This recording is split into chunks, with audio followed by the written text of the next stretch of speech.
Salut! Est-ce que tu sais ce que c'est un diptyque? Eh ben, on va en peindre un justement. Je vais te raconter un petit peu comment bien peindre un diptyque, comment assortir le tableau. Et on va peindre ces deux-là en temps réel. Si tu as envie par la suite de les encadrer en vert rose, tu vois, quelque chose d'assorti, ça pourrait faire, je me dis, un beau cadeau pour Noël. À bon entendeur! On commence par la première des deux pièces de ce diptyque, les fleurs. Un diptyque, c'est deux pièces qui fonctionnent ensemble. C'est donc à moi de décider si je veux que ce soit des couleurs qui se répondent ou des couleurs qui soient similaires d'une pièce à l'autre. On va y revenir, quoi qu'il en soit, je choisis des couleurs simples, avec peu de mélange, qui vont permettre à toi de suivre et à moi de retrouver des couleurs facilement d'une pièce à l'autre. Parlons d'abord un tout petit peu de technique. Tu vas avoir une technique que j'ai utilisée en particulier, qui est un peu la même partout sur toutes les fleurs, qui est d'utiliser d'abord du foncé et ensuite de l'éclaircir. Donc là j'ai posé du foncé et j'ai posé une flaque juxtaposée qui n'est pas très en eau, de manière à ce que la fusion ne soit pas très importante, mais qui est deux zones de valeurs différentes. Donc j'ai une valeur sombre, une valeur claire et ensuite je repose une valeur moyenne sur le côté un peu plus foncé. Ça fait une variation qui donne l'impression que la fleur est en volume, même si on ne distingue pas très bien vraiment la forme de la fleur, on va créer l'illusion d'un volume dans la suggestion de cette fleur. Tu vas me voir le refaire, désolée pour le flou encore une fois des 2 premières minutes, mais je pose quelque chose qui est assez crémeux, je reviens nettoyer mon pinceau, j'enlève un peu d'eau du pinceau quand même avant et je pose une flaque à côté du crémeux, je laisse diffuser. Tu n'auras pas la même diffusion toi exactement, mais c'est l'esprit qu'il faut que tu retiennes, c'est un exercice d'eau. Tu poses à côté des flaques et tu laisses diffuser. Ça va diffuser plus ou moins fort et ça te fera dans l'observation un bon exercice d'eau. Si tu vois que la forme ne te convient pas, tu corriges, c'est encore en eau. J'ai fait un truc pointu, je veux finalement que ça fasse le tour de la fleur. Je viens chercher la flaque et je la prolonge sur le côté de la fleur. Donc, première fleur, bien posée du crémeux, revenir avec une flaque contre. Il te reste un peu toujours de pigment dans le pinceau. Ça permet d'avoir cette valeur claire, moyenne.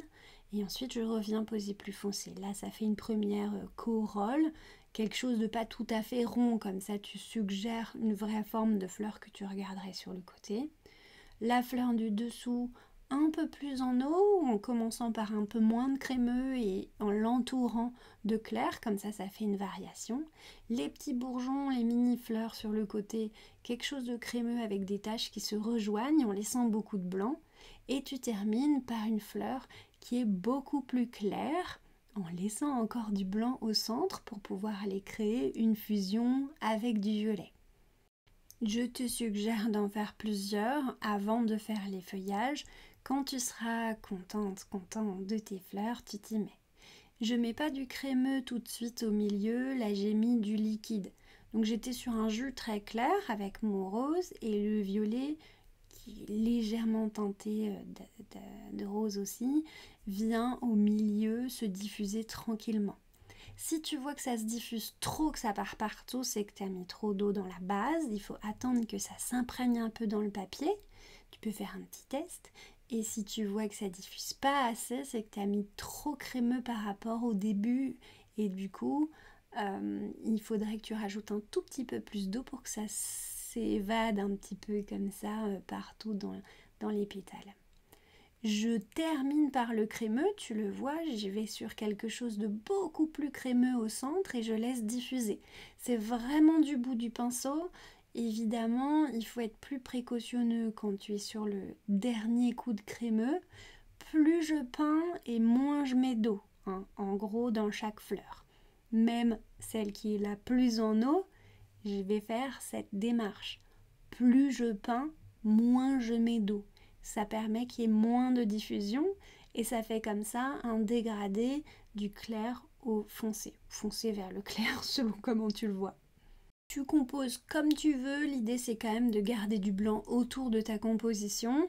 Je choisis 3 stars, on peut en choisir que une, 2 moyennes, celle du haut plutôt du coup 2 moyennes et des petites.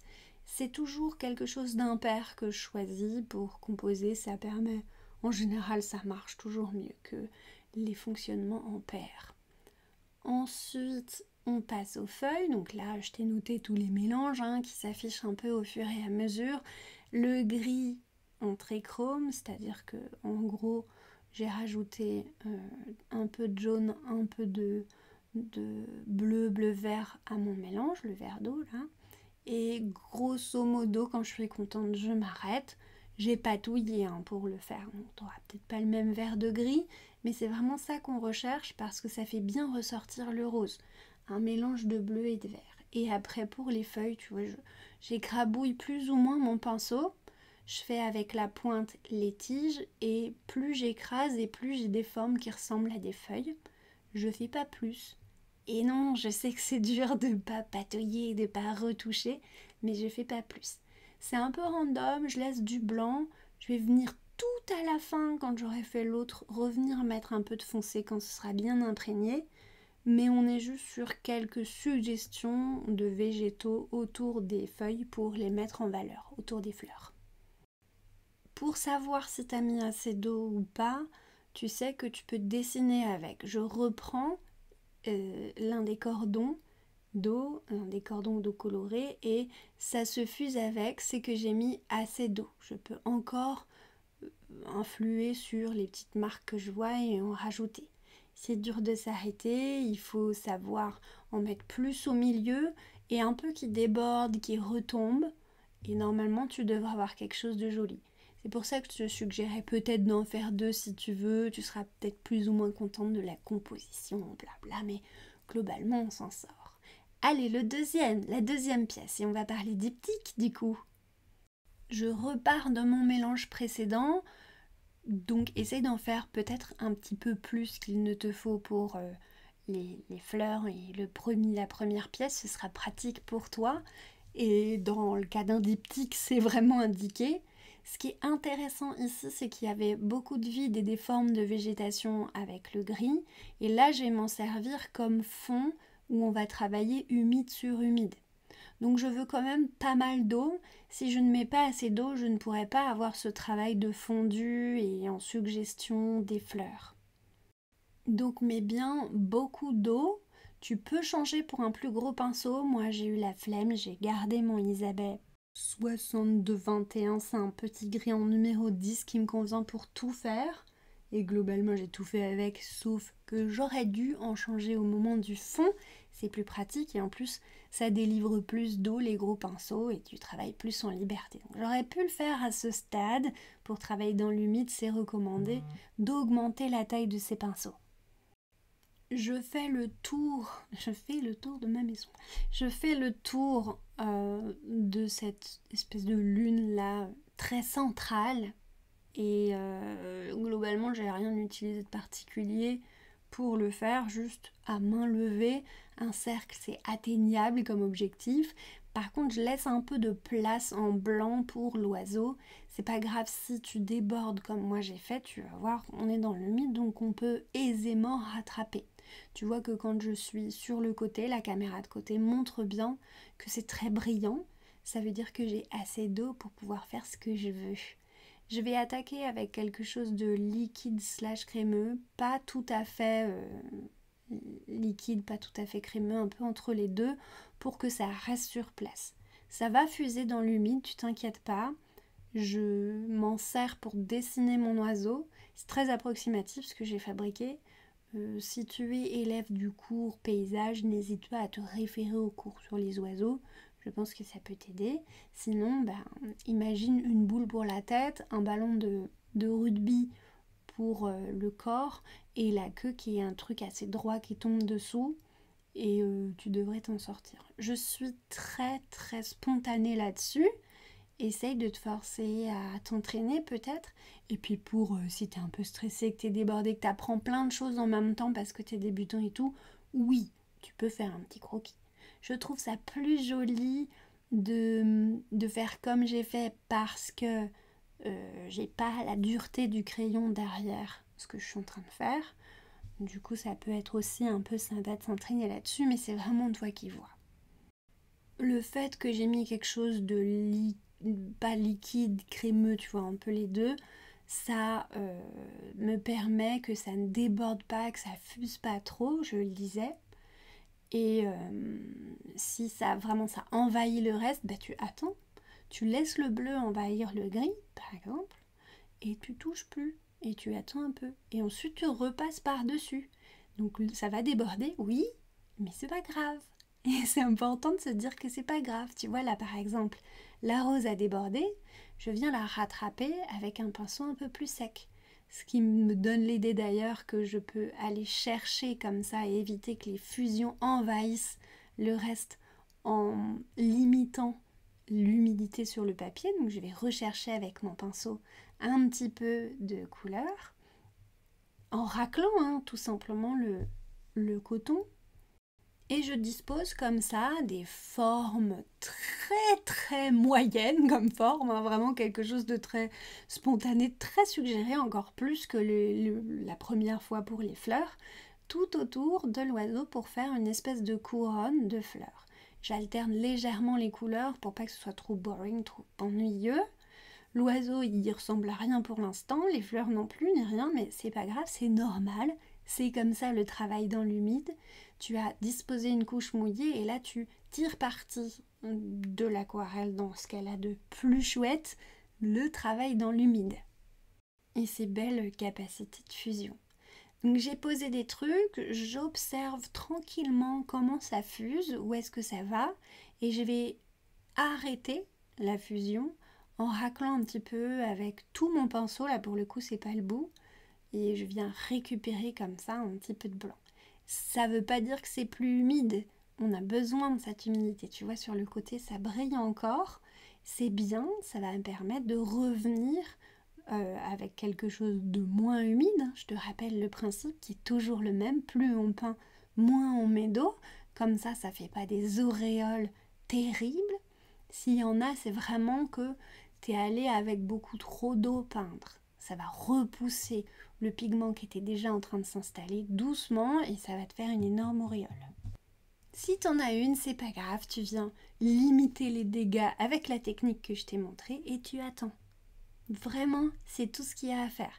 Ça peut faire très joli une auréole dans le travail dans l'humide. Donc vraiment, l'idée, c'est surtout de ne pas paniquer, de ne pas se dire « Ah là là, c'est nul, je suis nul, on va pas y arriver ». C'est de faire avec, d'observer et de faire avec, tranquillement. Tu essayes de laver ton esprit de tous les doutes sur ta technique et tu y vas tranquillement. C'est en faisant plus du travail sur l'humide que tu vas vraiment complètement maîtriser l'aquarelle. Donc c'est un peu fait pour ça celui-là aussi d'exercice, j'avoue. C'est aussi joli que utile. J'ai suggéré une petite branche avec du marron et j'ai foncé largement mon mélange vert gris là, pour pouvoir aller suggérer les plantes. Si je l'avais fait avant, elles n'auraient pas gardé leur forme parce qu'elles auraient été trop dans l'humide. Donc t'en fais une, si ça fait du flou, t'attends un peu. Si ça fait du flou à certains endroits, bah tu le fais qu'à certains endroits et t'attends sur l'autre, tu vois. Et une fois que t'as suggéré comme ça quelques fleurs, tu laisses du fond, c'est important, quelques feuilles, je confonds fleurs et feuilles, on est bien. Eh ben tu peux passer à faire un petit bec. Tu le fais grand, petit, comme moi, peu importe. Moi ça ressemble un peu à un corbeau magique là, mon truc. Du coup tu peux faire un plus petit pour faire une colombe par exemple. Et on va parler des couleurs. J'ai mis du bleu. Oui, madame, parfaitement. Parce que pour les diptyques, t'es pas obligé de faire vraiment exactement les mêmes couleurs d'une pièce à l'autre. Tu peux. J'aurais pu faire un oiseau rose, mais ça aurait été peut-être un peu pauvre par rapport à la composition. J'ai vraiment 3 éléments, l'oiseau, les fleurs et le fond. Sur l'autre côté, j'ai les fleurs sans fond et juste les feuilles. Donc du coup, tu vas pouvoir, toi, aller avec ce troisième élément, créer un intérêt complémentaire. Si tu veux faire un renvoi d'une pièce du diptyque sur l'autre, puisque ces pièces sont faites pour fonctionner ensemble, tu peux prendre du bleu et en mettre dans les feuilles. C'est ce que je vais faire à la fin, les feuilles de la première pièce. Ça peut permettre un renvoi, mais tu as le droit de ne pas faire exactement les deux couleurs. Ce qu'il faut dans l'absolu quand tu veux encadrer deux pièces pour les mettre à côté, c'est que ça se réponde, qu'il y ait quelque chose qui soit un genre de rappel. Là, clairement, on a les roses, on a les fleurs, quoi. On va les renforcer un petit peu, d'ailleurs, avec encore plus de rose foncé. Et tu vois que c'est pas exactement les mêmes couleurs, mais c'est pas grave, ça fait un rappel. Comme on a un fond identique, on a un rappel qui est suffisant et qui va nous faire nous sentir confortables quand tu regardes les deux l'un à côté de l'autre. Là, on a un petit diptyque un peu hivernal. Si tu veux faire quelque chose d'automnal, par exemple, tu pars d'un rouge, un orange, un jaune, et tu composes à partir de ça, et tu transformes le vert de gris en un vert qui convient un peu plus à du orange, quelque chose d'un peu plus printanier, par exemple. Ou quelque chose d'un peu plus marron, hein, si tu veux rester dans une thématique automnale, par exemple. Un marron où tu vas griser un petit peu ton violet, tu vois, par exemple. Mais tu vas utiliser les mêmes couleurs pour les fleurs à peu près, en faisant comme moi, repassant par derrière avec quelque chose d'un peu plus foncé sur la deuxième pièce, par exemple. En réalité, il y a bien sûr un choix infini quand tu veux faire un diptyque. Tu pourrais faire la même chose que l'oiseau là et un oiseau seul, par exemple, sur la deuxième. Ou alors, tu pourrais faire un ensemble bouquet de fleurs et ensuite un zoom sur une fleur. Ça, c'est pas mal, le groupe et l'isolé. Nous, on a voulu jouer sur ce diptyque-là, sur quelque chose dans l'humide dans les fleurs et ensuite quelque chose dans l'humide en général. On va venir préciser l'oiseau pour que ce soit lui la star du truc et les fleurs comme un décor. Les fleurs sont la star du premier et sont un peu un support pour notre oiseau dans le second. Tu vois ce que ça donne à la fin? C'est quand j'ai fini de gérer mes contrastes. Pour l'instant, j'ai quelque chose d'un peu plat, alors que sur le premier, on a un beau contraste au centre de deux des fleurs particulièrement. Donc, j'ai besoin de bien renforcer cet oiseau. Donc, on va aller lui donner des petits détails maintenant qu'il est sec. Tu peux garder la même couleur, mais comme le fond est un peu grisé, ce vert de gris, bah, j'ai fait du bleuté un peu grisé, donc un tout petit chouille mélangé. Je prends soin de contourner l'œil parce que j'ai envie de lui donner une petite forme. Je profite du fait que je suis sur quelque chose d'assez gouaché pour ma deuxième couche, pour corriger un petit peu mon dessin. Je fais un truc bloob et après je corrige. Je me dis que j'aurais quand même dû faire un petit bec. Je sais pas ce que tu en penses. En fait, il y a quelque chose de magique, comme je te disais, donc ça me convient. Bref. Donc j'ai mon mélange foncé. Je peux le refaire assez facilement puisque les couleurs sont pas dures à trouver. Et il me reste du grisé sur le pinceau que je vais étaler pour ombrer un petit peu le dessous du plumage. Comme c'est sec, ça va pas interférer avec ce que j'ai déjà posé. Et qu'est-ce que je peux te dire là sur la technique? C'est un peu comme des tuiles, hein. Je veux vraiment que la couche du dessous se voit. Et pour la queue, toute la fin, l'espèce de queue de pie là, j'ai fait aussi dans l'humide, dans le sens où j'ai mis du grisé et après j'ai remis du crémeux par-dessus. Ça reste, donc ça fait une suggestion de plumes qui sont un peu plus longues. Et pour le reste, vraiment, je veux qu'on continue à voir par-dessous, mais je fais comme des petites tuiles successivement. J'ai encore du bleu dans mon pinceau. Je viens avec ce qui me reste remettre de l'humide dans la végétation du premier.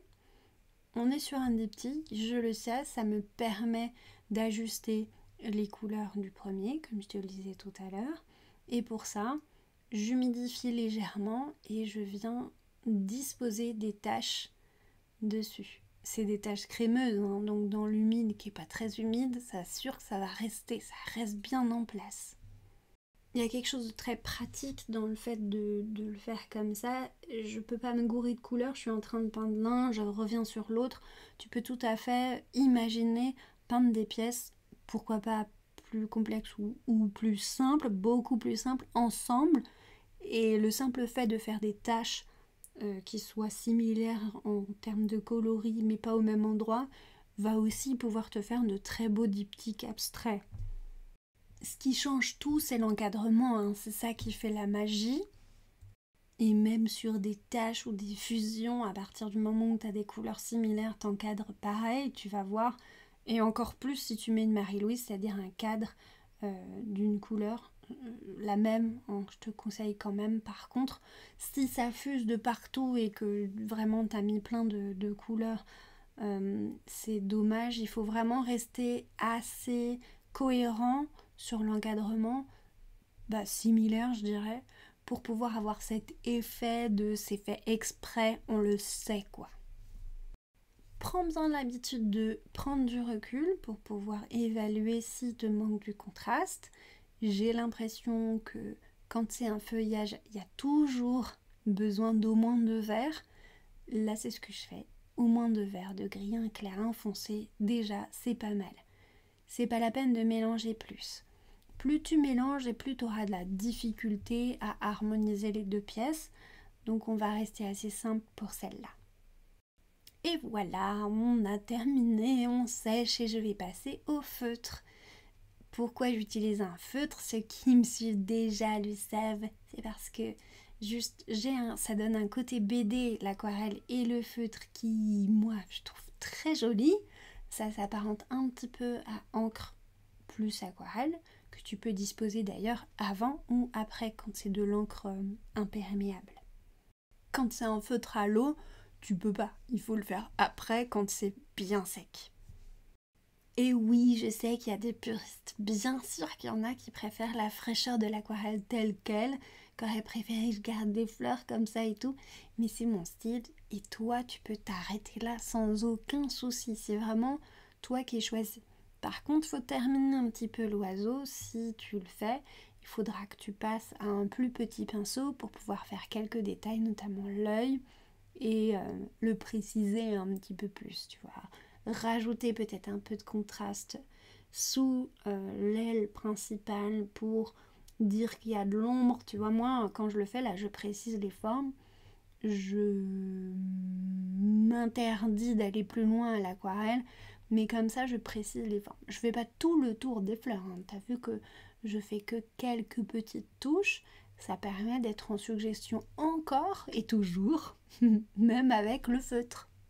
Par contre, j'aurais pas fait un diptyque avec juste du feutre sur l'un et pas sur l'autre. Ce serait... ça enlève de la cohérence. Voilà, tout simplement non. Ce qui est pratique, c'est quand je fais des picotis pour faire le pistil, les trucs au centre de fleurs. Là, c'est chouette et ça permet de le faire facilement sans plus d'inconvénients. Et ça fait joli. Dis-moi comment toi tu l'aurais encadré. Moi, c'est sûr que je vois bien une Marie-Louise grise autour, un gris souris, tu vois, quelque chose un peu avec un cadre rose, si ça existe. Bois peut-être un peu moins. Blanc, oui, tu trouves beaucoup de blanc, moins de rose, donc oui, ça pourrait très bien convenir. Peut-être le cadre rose, mais pas la Marie-Louise rose par contre, pour pas bouffer le truc. Tu vois, il faut mettre en valeur, il faut pas manger les couleurs en faisant vraiment trop assorti, il faut vraiment mettre en relief. Voilà, on se retrouve samedi prochain bien sûr et très bientôt pour le prochain Watercolor Show sur cette même chaîne. Je vais te dire ça rapidement dans les news de la chaîne. Bisous les abonnés!